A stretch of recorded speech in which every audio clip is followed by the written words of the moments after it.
आज एकादशी का लोग व्रत करते हैं, करना भी चाहिए।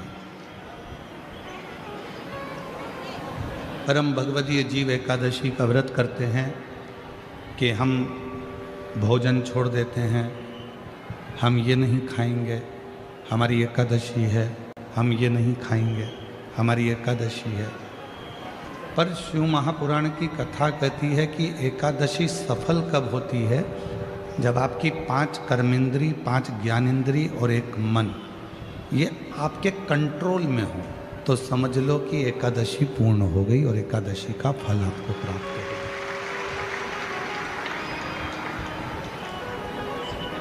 अब हमारी इंद्रियां हमारे कंट्रोल में नहीं है।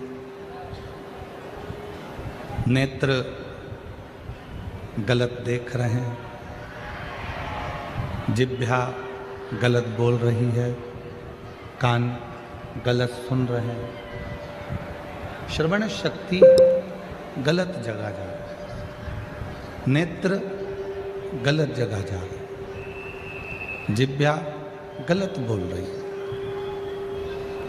जब ये हमारी इंद्रियां हमारे कंट्रोल में नहीं होंगी, जब ये हमारी इंद्रियां हमारे संयम में नहीं होंगी, तो हम कितना भी व्रत कर लें, हम कितना भी उपवास कर लें, हम चाहे कितने भी भूखे रह लें, तो भी उस व्रत का फल नहीं मिलेगा।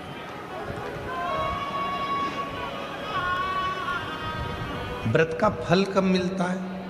जब हमारी इंद्रियां हमारे काबू में हो। कि नेत्र दिए रे तूने दाता बन के, नेत्र दिए रे तूने दाता बन के, और कभी नहीं दरस कियो दयालु मैंने अवगुण बहुत कियो, अवगुण बहुत कियो, दयालु मैंने अवगुण बहुत कियो। और मुख तो दिया रे तूने दाता बन के, मुख तो दिया रे तूने दाता बन के, कभी नहीं भजन कियो दयालु मैंने अवगुण बहुत कियो। ये संसार सागर में आने के बाद यदि मैंने अपनी इंद्रियों को संयमित नहीं किया, संसार सागर में आने के बाद हमने अगर अपनी इंद्रियों को काबू में नहीं किया, तो फिर ये मानव का देह बेकार है, फिर ये मानव का देह बेकार। अगर हम अपनी इंद्रियों को काबू ना कर पाए, अपनी इंद्रियों को काबू करा, तो समझो कि हमने एकादशी का व्रत किया। सभी को साथ हो।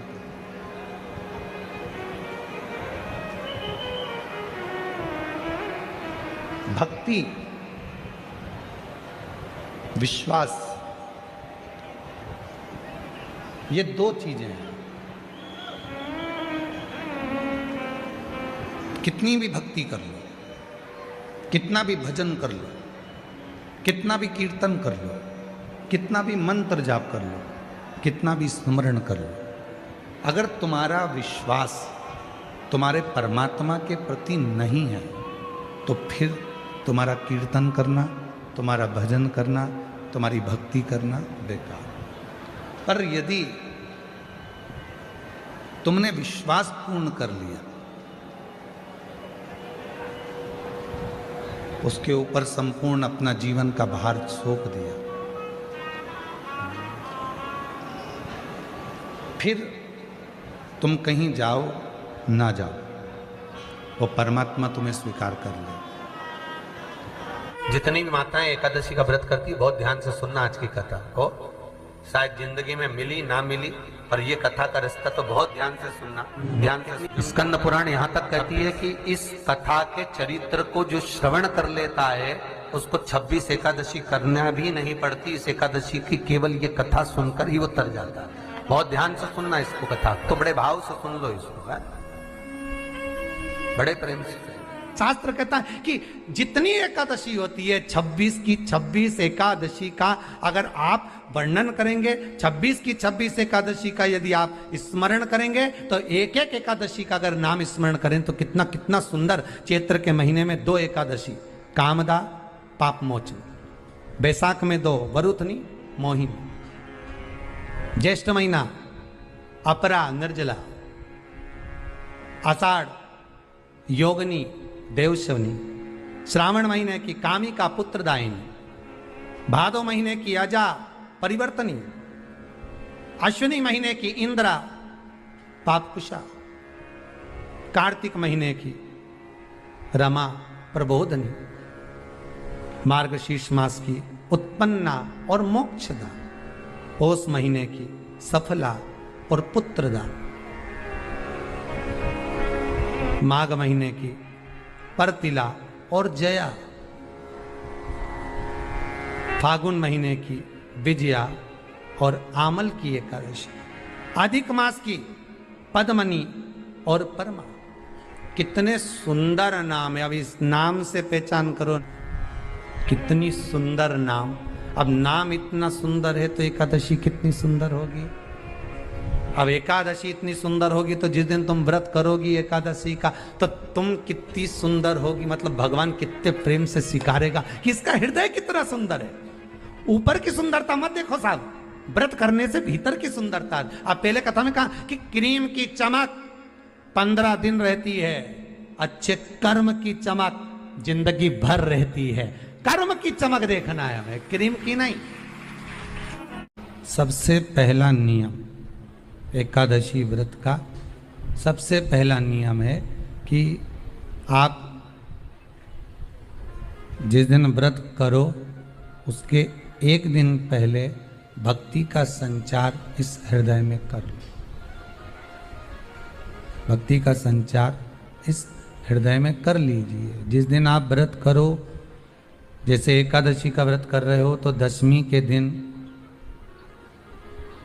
शाम का समय जब आवे, रात्रि जब होने लगे, शाम का समय आवे और रात्रि का आप जब भोजन ग्रहण करो तो उस भोजन में कोई ऐसा पदार्थ ग्रहण मत करिए जिस पदार्थ के कारण आपकी एकादशी बिगड़ जाए।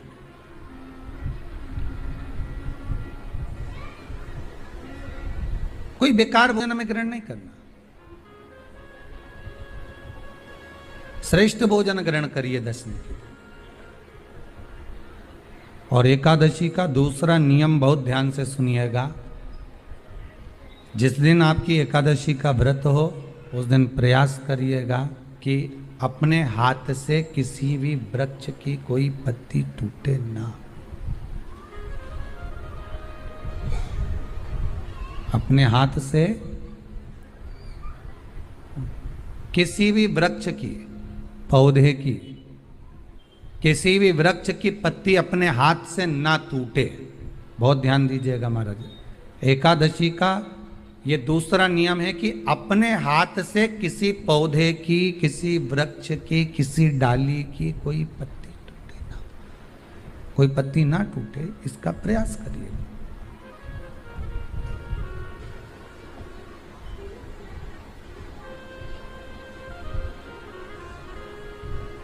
कितना सुंदर व्याख्यान कहा है, कितना सुंदर वर्णन है महाराज कि मात्र एकादशी का व्रत कर लेने पर, मात्र एकादशी का व्रत कर लेने पर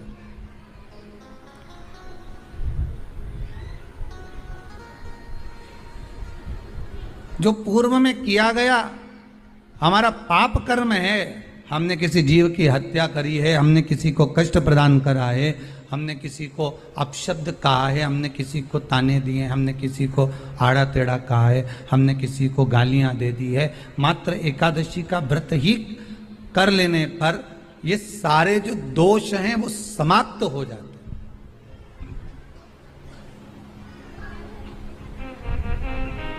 सारे दोष हमारे समाप्ति पर आ जाते हैं।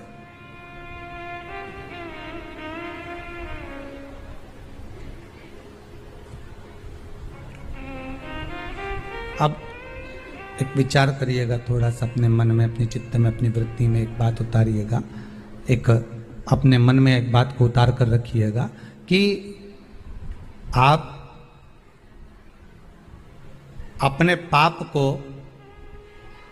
अपने पाप कर्म को जिस दिन क्षीण करने वाले हो, समाप्त करने वाले हो, अपने पाप को आप जिस दिन समाप्ति पर लेकर जा रहे हो, तो उसके एक दिन पहले आपको प्रसन्नता होना चाहिए कि नहीं होना चाहिए कि कल मेरा पाप कटने वाला है, कल मेरा पाप समाप्त होने वाला है, जो मैंने पाप कर्म करा है वो समाप्त होगा, जो मैंने पाप कर्म करा है वो कल समाप्त हो जाएगा। तो एक दिन पहले आपके चेहरे पर प्रसन्नता हो कि ना हो?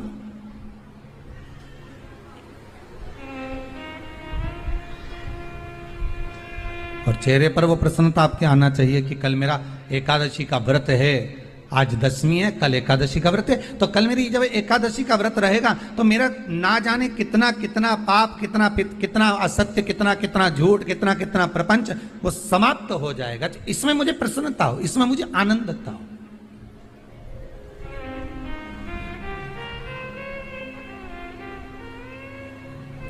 तो क्या कहा गया कि प्रयास करिएगा कि एकादशी के दिन कोई वृक्ष की, कोई डाली की, कोई कोपल की कोई पत्ती ना तोड़ी जाए। क्यों? तो कहा अगर उस पत्ती को हम तोड़ देते हैं, वृक्ष की पत्ती को या क्यारे में लगी हुई कोई डाली की पत्ती को हम तोड़ देते हैं, तो एकादशी का पुण्य फल प्राप्त नहीं होता, एकादशी का कोई फल हमारे खाते में नहीं जाता, पुण्य फल प्राप्त। अब फिर भले तुम चाहे तुमने मोरधन खाया हो, चाहे तुमने फिर चिप्स खाई हो, चाहे तुमने फिर व्रत का कितना ही सामान खा गए हो और तुमने सोचा कि आज मेरी एकादशी है, तो फिर उसका कोई फल प्राप्त नहीं है, उसका कोई सुख प्राप्त नहीं है आपको, फिर उसका कोई आनंद प्राप्त नहीं है आपको, तो उसमें कोई आनंद की अनुभूति आपको नहीं मिल रही। को याद रखिए, गौदान और एकादशी, श्रीमद वल्लभाचार्य जी ने मायावत का खंडन करा था जगन्नाथपुरी में, और श्रीमद वल्लभाचार्य जी ने कहा था एकादशी मरने के बाद मत दो, एकादशी जीते जी दो। कहा था कि नहीं कहा था? जीते जी दान करिए। इसलिए जगदीश में, जगन्नाथपुरी में एकादशी उल्टी लटकी हुई है। करें आपने दर्शन? जगदीश में एकादशी को उल्टा लटकाया। क्यों? क्योंकि वल्लभ ने कहा कि एकादशी जीते जी दो। कई पंडितों कहते हैं तुम्हारे दादाजी मर गए, जब 12वें का दिन होता है ना तो पंडित जी संकल्प छुड़ाते हैं, दो एकादशी। बड़े बेटे ने 5 दे दी, छोटी बहू ने 3 दे दी, उसने 2 दे दी, उसने 2 दे दी, तो क्या तुम्हारे दादाजी भिखारी थे जो तुम्हारी एकादशियां लेकर जाएंगे? और तुम कौन होते हो दादाजी को एकादशी देने वाले? तुमने कौन सा इतने पुण्य कर लिए जो तुमने एकादशी दे दी? एकादशी के दान की महत्वता श्रीमद वल्लभाचार्य जी ने कहा कि कोई व्यक्ति अगर खटिया पर सड़ रहा है, पलंग पर तड़प रहा है, हॉस्पिटल में पड़ा हुआ है, तो निवेदन है कि उसको देखने जाओ तो अपनी करी हुई एकादशी में से 2 एकादशी का दान उसको तुरंत दे दो। क्यों? तो जिससे उसको मोक्ष मिल जाए, मरने के बाद नहीं। क्योंकि मरने के बाद तो वो 10वें के दिन, गरुड़ पुराण में लिखा है 10 दिन तक जीवात्मा घर की अटारी पे रहती है। कितने दिन? 10 दिन। 10 दिन के बाद जीवात्मा चली जाती है। कहां जाती है? उसको जहां जाना है। 3 दिन में उसको भोग भोगना पड़ता है जीवात्मा को। 3 दिन नरक का भोग भोगती है, उसके बाद स्वर्ग का भोग भोगती है। 18 दिन में ये प्रोसेस पूरी हो जाती है। कितने दिन? 18 दिन। 18 दिन के बाद में उस जीवात्मा को धान के खेत में पटका जाता है। किसके खेत में? धान के, चावल के खेत में। इसलिए कहते हैं एकादशी के दिन चावल मत खाओ। कहते कि नहीं कहते? और क्या कहते हैं? द्वादशी के दिन चावल खाना जरूरी है। एकादशी का पालना करना है तो द्वादशी को चावल का 1 गिलास खाओ, तब द्वादशी को चावल खाओगे तो एकादशी लगेगी। चावल नहीं खाओगे तो एकादशी नहीं लगेगी। द्वादशी को चावल खाना जरूरी है। क्यों कहते हैं? क्योंकि धान के खेत में जीव को छोड़ा जाता है, उस धान के खेत में, चावल के खेत में जीवात्मा रहती है। उसको चिड़िया खाती है तो चिड़िया के रूप में जन्म लेता है, मनुष्य खाता है तो मनुष्य के रूप में जन्म लेता है। इसलिए एकादशी के दिन चावल नहीं खाया जाता, क्योंकि एकादशी के दिन हम चावल खाएंगे तो जीव हत्या का दोष लग जाएगा। फिर कब खाना है? द्वादशी के दिन। द्वादशी के दिन क्यों खाया जाता है? क्योंकि हम एकादशी के व्रत करे रहते हैं, और पहला घासा जब चावल का खाते हैं तो अपनी करी हुई एकादशी का पुण्य, जितने जीव हमारे मुंह में जाते हैं उनको उसका पुण्य मिल जाता है, और उनका फिर जन्म नहीं होता, वो तर जाते हैं, उनको एकादशी का भाग मिल जाता है। इसलिए कहते हैं एकादशी को चावल मत खाओ, पर द्वादशी को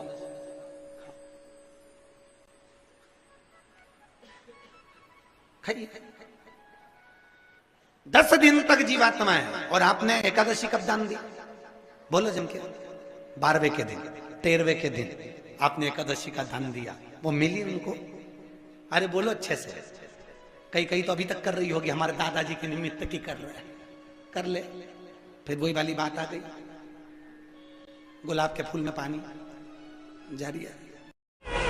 एकादशी के दिन शंकर भगवान को चावल का दाना चढ़ाना चाहिए कि नहीं चाहिए?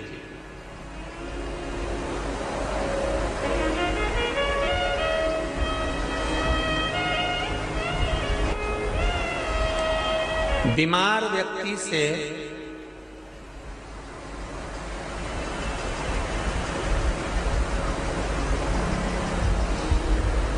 कोई बीमार व्यक्ति है, बहुत रोगीला, उसको बहुत रोग है, शुगर है, बीपी है, थायराइड है, सब कुछ है उसको,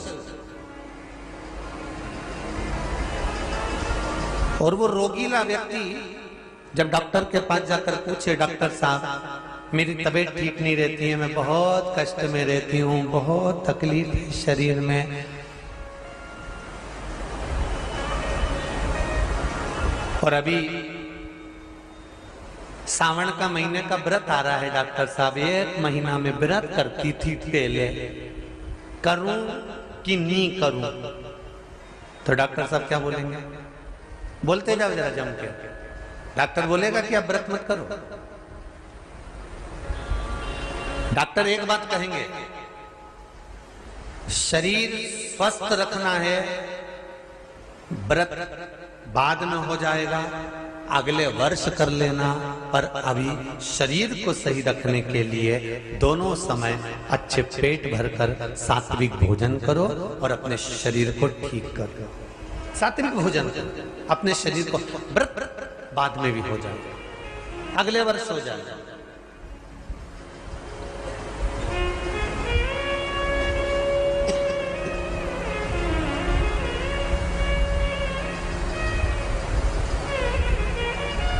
अभी तुम थोड़ा सवेरे 2 बिस्कुट ले लिया करो, सुबह नाश्ता ले लिया करो, भोजन ले लिया करो, फिर दोपहर में कुछ हल्का फुल्का लेकर थोड़ी थोड़ी देर में खाते रहना चाहिए। हो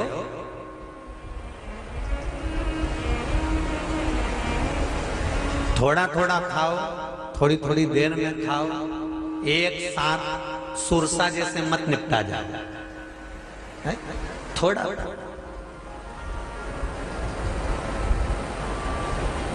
ज्यादा खाओगे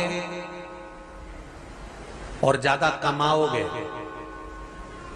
तो दूसरों को कष्ट नहीं होगा, कष्ट खुद को होगा। ज्यादा खाओगे आपाच्य हो जाएगा, रात की नींद उड़ जाएगी, शरीर में अच्छा नहीं लगेगा। ज्यादा कमाओगे, रात की नींद उड़ जाएगी, दुनिया की दृष्टि तुम पर पड़ जाएगी और तुम्हारी रातों की नींद। कमाओ भी उतना जितना खर्च कर सको और खाओ भी उतना जितना पचा सको। अति सर्वस्व वर्जक।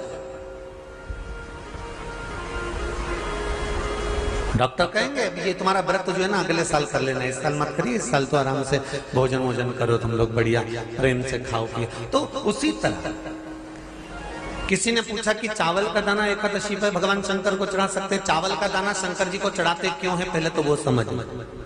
बेलपत्री का तो महत्व आपको बार बार बताया कि बेलपत्री शिव जी को क्यों चढ़ाई जाती है, कहीं रोग के लिए, कहीं बीमारी के लिए, कहीं किस कार्य के लिए, कहीं कोई कार्य के लिए, कहीं कोई कार्य के लिए। चावल का दाना अगर हम शंकर भगवान को चढ़ा रहे हैं तो क्यों चढ़ा रहे हैं, उसका कारण क्या है? चावल का दाना शिव को चढ़ाने का केवल एक कारण रहता है कि चावल को अक्षत कहते हैं।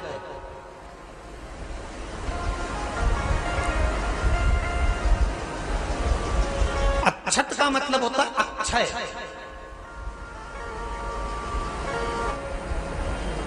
उसका मतलब क्या होता है? अक्षय, जिसका कभी क्षय ना हो। जब हम भगवान शंकर को चावल का दाना चढ़ाते हैं, जैसे बहुत ध्यान दीजिएगा महाराज, बहुत समझने वाली बात है, बहुत ध्यान से।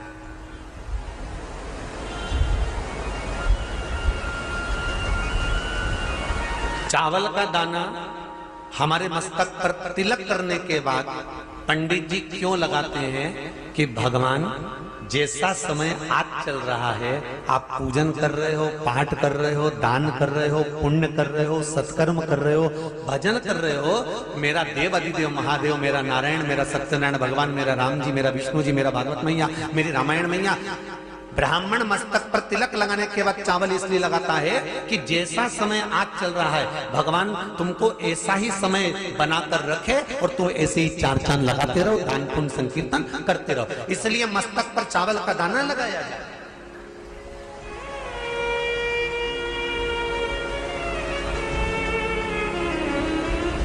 कोई मर जाता है,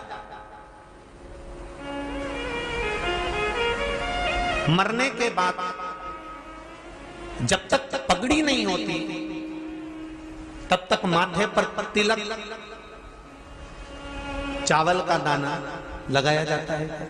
जम के बोलो जरा, नहीं लगाते। किसी पंडित जी से पूछो, ब्राह्मण देवता से पूछो, ब्राह्मण देवता ये कोई मर गया, और हमारा तो नियम है कि हम सिर पे तिलक लगाते हैं, चावल लगाते हैं, या पंडित जी से हम तिलक लगवाते हैं, मंदिर जाते हैं तो मंदिर में जाके तिलक लगवा के हम चावल का दाना लगवाते हैं। क्यों नहीं लगाते? उसका कारण क्या है? जब किसी के मरने के बाद 10 दिन तक 12 दिन तक मस्तक पर तिलक क्यों नहीं लगाया जाता? 10-12 दिन तक माथे पर तिलक या चावल क्यों नहीं लगाया जाता? उसका कारण है कि ये जो समय आया है, तुम्हारे यहाँ जो गमी हुई है, तुम्हारे यहाँ कोई मर गया है, तुम्हारे यहाँ किसी के प्राण छूट गए हैं, तो ब्राह्मण इसलिए तिलक नहीं लगाता आपको, इसलिए चावल का दाना नहीं लगाता कि ऐसा दिन भगवान अब ना लाए, इसको अमर ना करे, इसको अक्षय ना करे, इसको प्रबल ना करे। और जब चावल का दाना, तो यहां शिव महापुराण की कथा करी, चावल का दाना हम शिव जी को क्यों चढ़ाते हैं, भगवान को क्यों समर्पित करते हैं, भगवान की पूजन में अक्षत क्यों समर्पित करते हैं, चावल क्यों समर्पित करते हैं, उसका कारण क्या है? तो कहा आज मैंने जब चावल का दाना आपको समर्पित करा है, जिस भाव से, जिस विश्वास से, जिस श्रद्धा से, जिस मन से मैं आपको रिझा रही हूं, हे भोलेनाथ मेरी ये मनोकामना पूर्ण कर, इसको अक्षय कर देना, इसको अमर कर देना, बस इतनी कृपा आप कर। अब किसी ने पूछा एकादशी के दिन चावल चढ़ाए कि नहीं चढ़ाए, तो यहां तो सीधी सीधी बात है, बीमारी देखकर थोड़ी ना आती है कि नवरात्र चल रहे हैं कि सावन का सोमवार चल रहा है, बीमारी तो बीमारी। तुम चावल मत खाओ। तिरुपति कौन कौन गया? हाथ उठाओ। ठीक है। जगन्नाथ जी कौन कौन गया? हाथ उठाओ। हाँ ठीक है। द्वारका जी कौन कौन गया? हाथ उठाओ। ठीक है। बद्रीनाथ कौन कौन गया? हाथ उठाओ। ठीक है। एकादशी के दिन कभी तुम बद्रीनाथ चले जाओ, एकादशी के दिन तुम द्वारका चले जाओ, एकादशी के दिन तुम तिरुपति चले जाओ, एकादशी के दिन तुम जगन्नाथ चले जाओ, एकादशी के दिन तुम्हारी मर्जी पड़े भगवान के किसी धाम में चले जाओ और भगवान को भोग लगाओ और उनकी थाली को झांक कर देखना, उसमें चावल जरूर मिलेगा। उसमें ऐसा नहीं है कि चावल नहीं मिलेगा। बद्री नारायण में भगवान को चावल का भोग लगा हुआ मिलेगा, द्वारका में चावल का भोग लगा हुआ मिलेगा, आपको जगन्नाथ में चावल का भोग लगा हुआ मिलेगा, तिरुपति में मिलेगा, द्वारकाधीश में मिलेगा, नाथद्वारा में मिलेगा, सांवरिया सेठ में मिलेगा, काकरोली जी में मिलेगा। आप जहां जाओगे वहां पर एकादशी के दिन भगवान को चावल आएगा, क्योंकि भगवान के लिए परहेज नहीं है। जो काम में डूबा हुआ है, जो आसक्ति में डूबा हुआ है, जो लोभ में डूबा हुआ है, जो वासनाओं में डूबा हुआ है, जो तृष्णा में डूबा हुआ है, और जो माता के गर्भ से जन्म लिया, एकादशी के दिन चावल उसको नहीं खाना। बहुत सुंदर संवाद है, ध्यान दीजिएगा। जिसके घर में कमाने वाले 2-4 हैं, पैसा तो आ रहा है पर घर में टिक नहीं रहा, डॉक्टर में, पुलिस में, एक्सीडेंट आदि में, कहीं गलत जगह पर व्यसन में अगर पैसा जा रहा है, जुए में, मांसाहार, मदिरा पान, या कहीं आया पैसा आने में कमी नहीं, आ रहा है पर टिक नहीं रहा, रुक नहीं रहा, कोई मांगने आ गया, दे दिया, फिर वहां से अपने पास नहीं आ रहा, अपन कह रहे हैं भैया हमारा पैसा लौटा दो, नहीं आ रहा। तो महाराज शिव महापुराण की कथा कहती है, एकादशी के दिन गंगा के जल में मात्र 7 बेलपत्री डालकर जो नंदीश्वर भगवान अर्थात जो शंकर जी के शिवलिंग के सामने नंदी होता है, उस नंदी के चरण पर गंगा का जल चढ़ाकर बेलपत्री शिव पर समर्पित कर देता है, उसके घर में रुपया रुकना चालू हो जाता है, फिर वो गलत जगह पर नहीं जाता, गलत स्थान पर वो धन जाएगा ही नहीं। बेटा अगर व्यसन में पड़ा हुआ है, मदिरापान में पड़ा हुआ है, मांसाहार में, जुए आदि में जा रहा है, तुम्हें लग रहा है कि मेरा बेटा गलत मार्ग पर जा रहा है, ये मित्र दोस्ती गलत हो रही है, वो सही जगह पर आ जाए। करना है एकादशी।